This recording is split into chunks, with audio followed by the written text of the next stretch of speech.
Всем привет! Вчера я была в магазине, и со мной вместе зашла женщина, покупательница. И она так сильно кашляла, что все от нее шарахались, косились на нее. И вот я сразу вспомнила об очень хорошем средстве, которое есть у меня дома. Это масло черного тмина. Узнала я о нем из интернета. Я смотрю ролики одного очень умного человека. Называется он Мастер Го. Сейчас много информации об этом масле, но именно он первый мне вот лично сказал, что это средство помогает от кашля. И я испытала это на себе. Во время пандемии, когда начинался кашель у нас, у всей семьи, мы стали принимать его. Ну, кто уже заболел, те по 5 чайных ложечек пили в день. Вот. А у кого не было кашля, ну, для профилактики.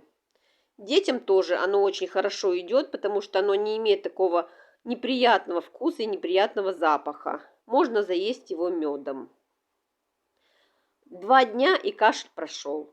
А если у вас затяжной кашель, принимайте это средство подольше. Его можно принимать до 2 месяцев, потом сделать перерыв, и вы увидите, как кашель начинает проходить, или вы чувствуете себя легче. И второе свойство этого масла мы тоже испытали на себе. Это то, что оно очень хорошо понижает сахар. Это мы при помощи глюкометра все выяснили. Если у вас сахарный диабет, пожалуйста, принимайте это масло и измеряйте кровь, чтобы сахар резко не упал. Сейчас про него очень много говорят, и то, что вот оно помогает от кашля, нигде не написано, ни в какой инструкции. И в аптеке об этом вам не скажут. Так что имейте это в виду, что это все испытано на себе. Пользуйтесь на здоровье и будьте здоровы. Всем пока!